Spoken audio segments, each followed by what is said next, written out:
She's the general practitioner whose guidance we should all generally practice. Her new book, Get Well, Stay Well, The 6 Healing Health Habits You Need to Know, is out now. And I, for one, feel like a new man thanks to Dr. Gemma Newman. Yeah, Gemma! Gemma's in the house. Dr. Gemma Newman. Now, before we get the interview underway, Gemma, good morning, by the way. Good morning. You're very welcome, looking amazing in purple. Well, thank you. Okay, now, dressing to impress is one thing, but dressing to help with the vibe is another. You clearly have done that, I can tell. Well, I did think long and hard, what vibes do I want to bring to the Chris Evans Breakfast Show? And I thought, purple vibes So what will purple bring then? Because it is a thing, isn't it? Colourways are a thing. Yeah, well, for me, I thought, I'll have one block of colour, so it's not too overwhelming on the eye. Uh-huh. And for me, I find purple very grounding. It's the colour of royalty. Yeah. But also, it's seen as quite a good colour in the chakras. Of course it is. Which one is it? Purple? It's the highest. Oh, of course it is, crown, yeah, absolutely is. Tash is my wife's favourite colour, purple. My favourite colour is orange, quickly followed by green. But purple is coming in on the blind side, coming hot on the blind side. So all good, bringing good vibes in. Thank you. Nice smiles. Yes. You're the kind of person that we want to hang out with and learn from, Dr. Gemma Newman. Can I just say that was the best introduction I've ever had on anything, so thank you, Vessels. Well, he's been working on it for many seconds. Gemma, just so people who may or may not suspect conversations that we have on our show are one thing or another, can you give us your non-snake oil salesperson qualifications, please? Why are you the real deal? I'm the real deal because I've been a doctor for 20 years. 20 years! 20 years! Control room round of applause. Actual working doctor. Yay! Doctor! Thank you. Do you like that? I love that. They should come to my surgery every day and do that for me before I start clinic. How often do you see your patients? I see them 3 days a week. So you actually do see patients? Oh, yes. Yeah, because you talk about your patients a lot. Some people say they do and they don't. You do. I do. Good and for you. I actually have got lots of interesting anonymised patient stories scattered throughout the book, which I think really helps people get the information. Well, they're more than scattered, aren't they? They're the anchor of each chapter. Yes. And I love it. And you always use that phrase. Let's call them Dennis the Menace. Let's call her Enid Blyton, just for the sake of the story. I like it. It's fun. You're having fun with the book, aren't you? Oh, yeah, very much. I loved writing this book. Well, there's the sunshine, the actual sun is on the front cover of the book, and you've got blue skies, a lovely front page blurb here, front cover blurb from Dr. Rangan Chatterjee, another favourite of the show, another friend of the show, friend of CarFest, a hopeful, essential guide for life. It's all about gloves. It is. It's the perfect weather for talking about gloves. What does the word glove, or the acronym GLOVE, stand for in your world and in your new book? So the acronym stands for the 6 healing health habits you need to know. Yes. And that is gratitude, love, outside, veggies, exercise and sleep. Well, they're very good. We're worried about the sleep chapter, aren't we? The sleep chapter kept me awake last night. I enjoyed all of... Honestly, Gemma, I was... Because I do quite a lot of these practices, so I was like, smug, smug, smug, smug, smug, and then sleep chapter. It's like, Yeah. We may get onto the sleep chapter. Yes. Well, We you know may what? not. I think the thing is, what I think I love about you and your show is that you're so good at promoting all these other things. Yes. And I think, with your meditation and your movement snacks, I just saw you do before I came on air. Yeah, change the energy. Yes, exactly. So, you're doing well.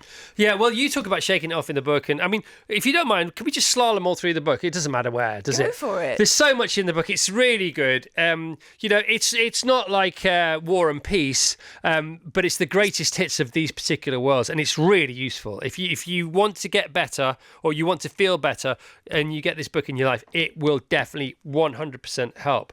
So let's talk about gratitude first of all. Yes. Give us the headlines of gratitude. So with gratitude, I don't want it to be that people think it's kind of like a toxic positivity thing, or you have to think everything's amazing. Mm-hmm. It's actually about learning to see what you can use in your life that's useful, and also working through things like grief as well.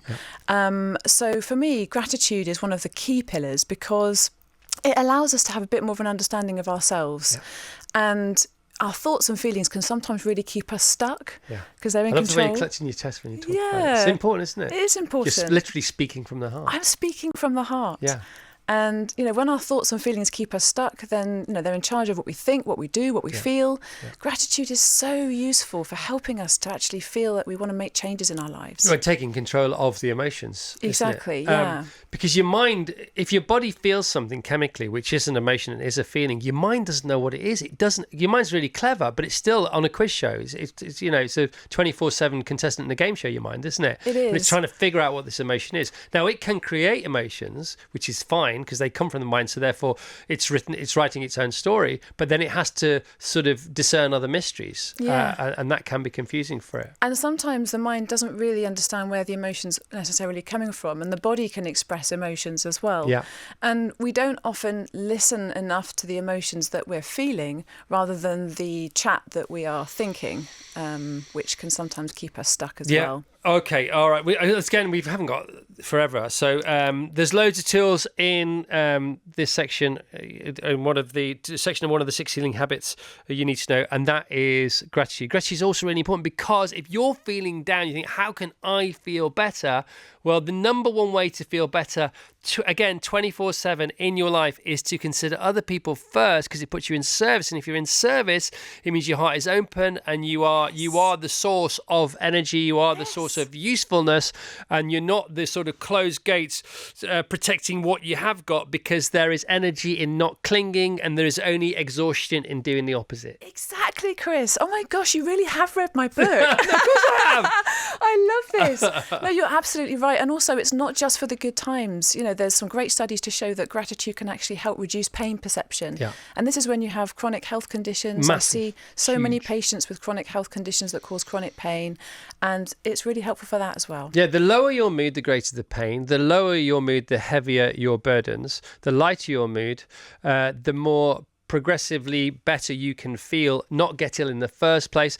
We have a thing here, WhatsApp here from Jane in Stapleford Abbott, speaking to just that, and sleep as well, which is the health habit number 6. I think there's definitely something in what Gemma says. My dad is 90. He's not a worrier. He sleeps for England. He's never been seriously ill in his life and sleeps regularly a good 10 hours a night. He's a super sleeper, and everybody thinks, oh, people get up early. Not my dad. It's great, isn't it? Yeah, it's great. All right, so I was going to say, Chris, I think, because I spoke to Rongan yesterday, actually. Yes. And he was telling me that you do your own gratitude practices. Yeah, no, every day, every morning. If I hear one of my friends going through tough times, which has recently happened, it's literally straight on my knees, a prayer of hope and help and love to them, and then immediately followed by the gratitude that none of this is happening to me. Not like rather them than me. Just thank good. You wake up every morning, don't you? People are like, I'm losing in life. Yeah, but we've already won, because there's a 400,000 trillion to 1 chance of us being born. Yes. We wake up having won, even if sometimes, understandably, it can feel like you're losing. You're still a winner in the lottery of life. So true. Boom. We talk about love. So healthy habit number 2 is love.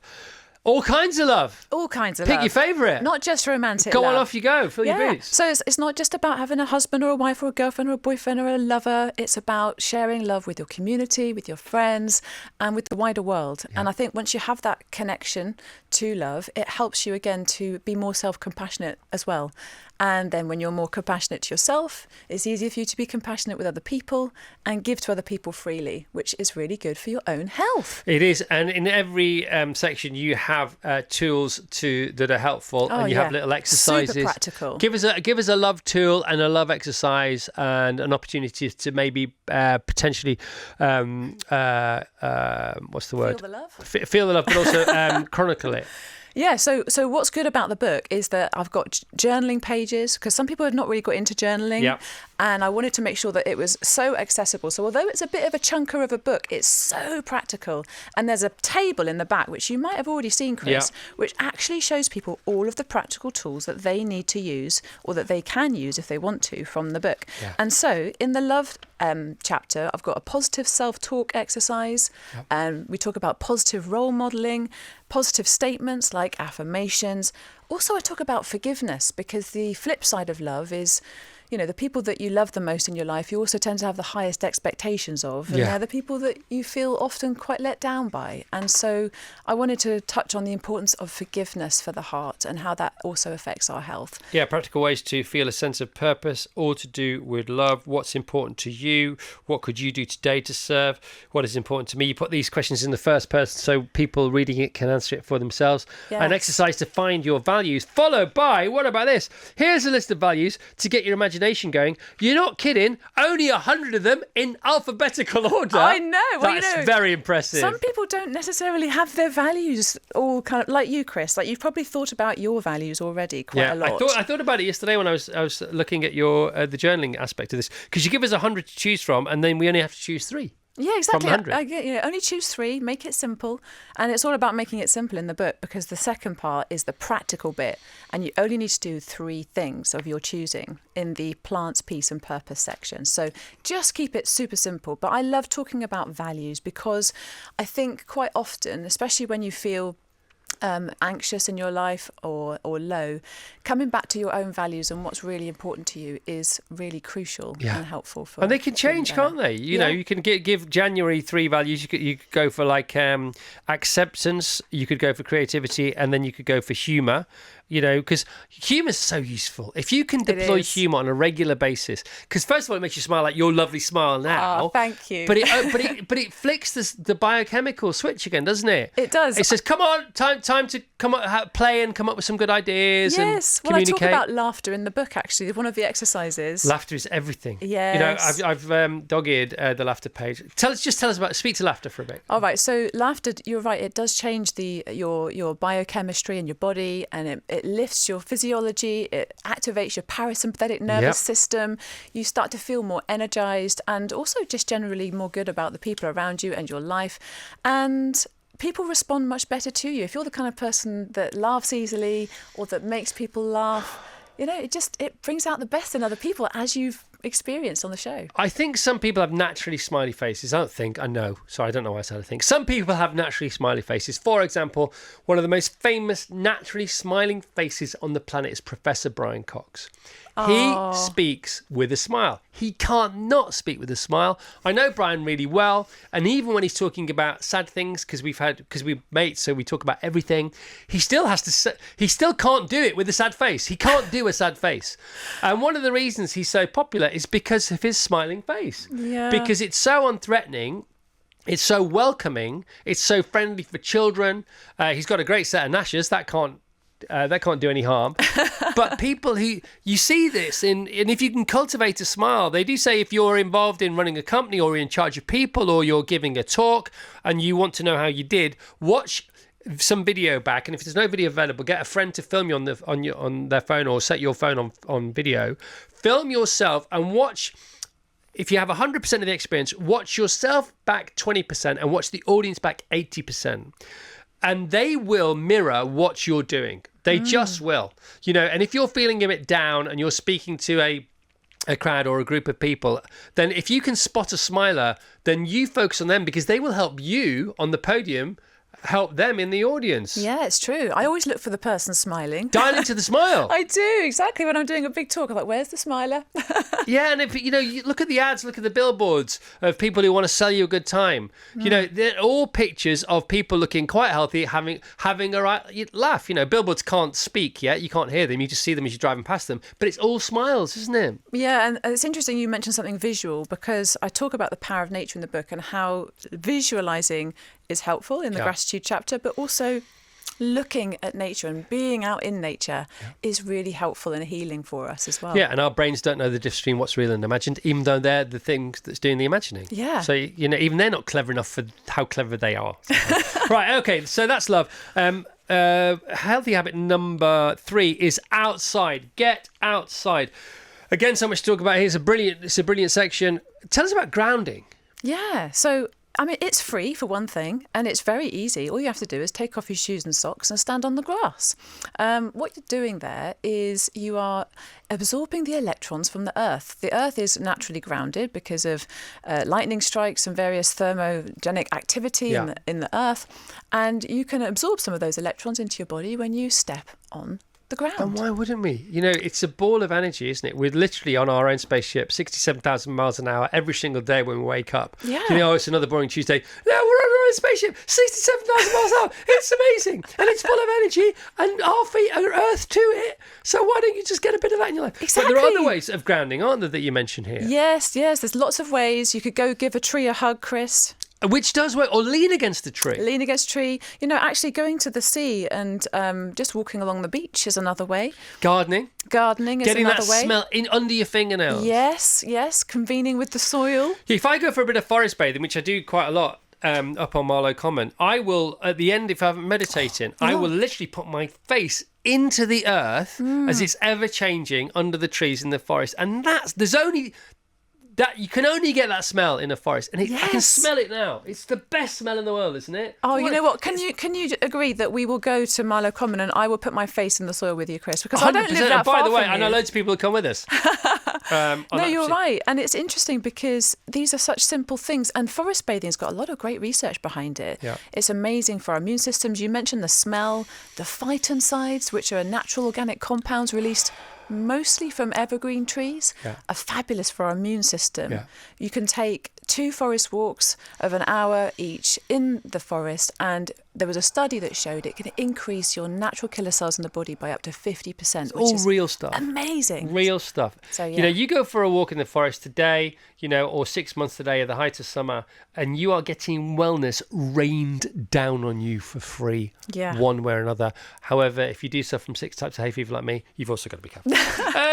Well, you know what? That's the reason why I've got this on the front cover, because it shows you the power of the sun, the power of the blue mind, which is the water, and obviously the power of nature, the green. Yeah, and the blue sky, the clear blue sky, often referred to as heaven. And what the Buddha did was he pointed to the sky to try and get across what he was referring to, which was the emptiness inside, which isn't valueless emptiness. It's priceless space, which is within which we exist and have our freedom. Yes. You know, and the Buddha said when he was arranging flowers, he would have a maximum of 3 in a vase, because more than that, they don't have the space to shine. Oh, that's a lovely thing. It is, isn't it? Buddha talks a lot about non-attachment as well. Yeah, you have that in there. It's in there. Non-attachment. It's in there. It's fine to have all this stuff in your life as long as you're not attached to it. You can have a gorgeous car. You can have a gorgeous girlfriend or boyfriend or loads of mates, as long as you're not attached to the idea of having them. Therefore, even when you have them, you'll always fear losing them. Mm-hmm. You're so wise, Chris. I feel like you've literally read my book cover to cover. I have read your book cover to cover. It's such a great read. Right, so we've got healthy habit number 5 is exercise, and healthy habit number 6 is sleep. You missed out the veggies. No, we're almost out of time, so I'm going to go back to the V. Okay, That's what I'm going to do then. Fabulous. That's what I was going to do. Sorry, shouldn't interrupt. It's all right, don't worry. But I was going to say, but we can't have Dr. Gemma on without talking about vegetables. My favourite page in the book is the Good Food Mood page. Yay! Tell us about that.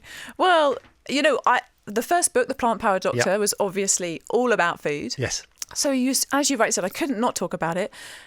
Food is so good for so many things, and I include not just physical health, reduce our risk of diabetes, reduce our risk of heart disease, reduce our risk of cancer, reduce our risk of lung disease, but also... All true.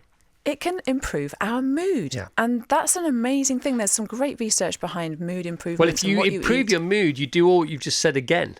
Yes. Exactly. And so in this book, I talk about our relationship with food, how we feel about food, food addiction, anorexia, all sorts of things like that. But I also talk about recipes, because people need something practical. Yeah. So there's a QR code. You can tap on it. You can see. We love a QR code in a book. All the beautiful recipes. I've got Deliciously Ella. I've got the Doctor's Kitchen, Rupi Orjla. I've got the Happy Pear Chefs, who I love. And they've all contributed recipes, as well as my own and my mum, who's listening. She contributed some recipes. Name? Sharon Robinson. Hello, Sharon. Hello, Mrs. Robinson. Because here's to you, Mrs. Robinson. Jesus. Love the place where you can play. Hey, hey, hey, hey. Yeah. Good. Excellent. She's very proud. Vassos. I love talking about the vegetables chapter. I love this tips for mindful eating, because I always think I'm going to eat mindfully, and then halfway through the meal I forget. So I was like the first I put my fork down, like you say, put your fork down between mouthfuls, and then they're fine, and then a couple of mouthfuls in, and then something distracts me. And then you start scoffing. And then it's like, oh, Yeah. No, he's a where did that scoffer. food You're a go? scoffer. I am a scoffer, and it's really important to not be, isn't it? It is, and it's one of the patients I talk about in the book. One of the things that she did, she was a nurse and she was suffering from a lot of health issues. And one of the promises she made to herself was that she would sit down and she would eat breakfast, just look at the breakfast, focus on the food, enjoy the flavours, enjoy the textures, and just be with it for a little while. Let it digest. It helps so much, and it also helps with things like irritable bowel syndrome and all sorts. Yeah, and you say just don't do that thing where you're eating and doing something else. Yeah, exactly. So I just say, what I'll do is I'll eat and I'll check Instagram, or I'll eat and I think I'm doing the right thing, but I'm not, because actually what I'm doing is checking Instagram and then the food goes. So if you do that thing, like you say, just sit with the food. Just sit with it, enjoy it. That's what I have this massive bowl of granola now. So it's like the highlight of my day. One of the I highlights think of I my heard day. you talk about your granola earlier. Yeah, it's the best. It must be a good granola. People, well, it's different. I keep buying different ones and chucking them all in the Kilner jar, and somehow it tastes all right. And then you accessorize it with fresh fruit, and then you put a smoothie on instead of milk and all this kind of stuff. But I always have my bowl of granola sitting on a stool in our kitchen, because our tea table is like a bar kind of thing. We don't have a table, looking at the river, because I'm very fortunate to live near the river. Beautiful. And it's literally... It's 20 minutes of heaven. It's paradise. Oh, it is absolutely the best.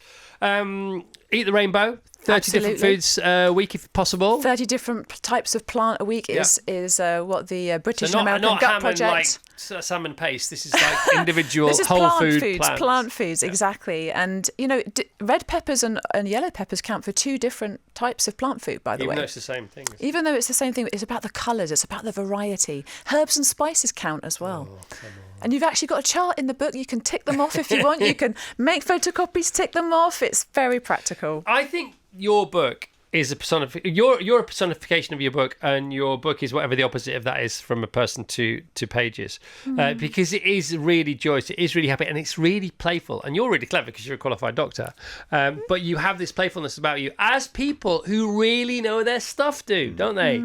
They say if you really know your stuff, you should be able to distill it down to a story that you can impart to a 6-year-old, and they will get it and stay engaged. Yeah. And that's what you really know your stuff. It's so obvious. Thank you, Chris. I really appreciate that. And this book is a distillation of my life's work, honestly. I feel as though, I get it. I want people to feel like they're not alone. They've got tools they can use if they need them. And it's all evidence-based and it's bespoke to them. That's the beauty because this book of it. written by somebody else with the same information could be sort of, unnavigable, insurmountable. But it's great. Well done. Congratulations. Thank you, Chris. It's Thank beautiful. you. Thank And that came so much from the heart, your last response, that you closed your eyes. Like Barbara Streisand singing her favourite ballad. You're going to do something else. You're poised. Well, here's the thing, right? Because it's beautifully simply just please do this and please do this and please do this and this is. But you don't give us. You don't give us all of the science. But then, at the end of the book, references. Oh, yes. The font goes right down, right? Yeah. And then there's Which is how we like it. 40 pages of references. Really. Here's the science. So it's not as if by the way, just in case you're wondering, I really know my stuff, and you really do. But you've written it beautifully simply for us. Thank you so much. I really appreciate that. You've made me very happy. Good. What are you going to do for the rest of the day? I'm driving to Devon because I will be doing a talk with Dr. Alan Desmond of the Gut Health Revolution. Nice. We'll be talking all about my book in Devon. Whereabouts in Devon? I think it's called The Hall in Exeter. So the proper hall, yeah? Yeah, Willie knows it. Willy Wonka knows it. Oh, Wasn't he it cool? knows. Well, come on. Okay, good. Is it? I don't know. I've not got my headphones on. It is called the Hall Okay, in Exeter. thank you. I was at university there, and Willie is actually from there. Oh, amazing. Well, I'm from Devon too, by the way. Dr. Alan Desmond works in the hospital in which I was born. Oh, my gosh. Yes. There you go. Yes. From the cradle, but not quite yet, to the grave. Not yet. Lots of life to live Okay, just now. good. Thanks so much. Thank you, Chris. Thank you. Get well, stay well. It's out now. Dr. Gemma Newman, GP. Virgin Radio.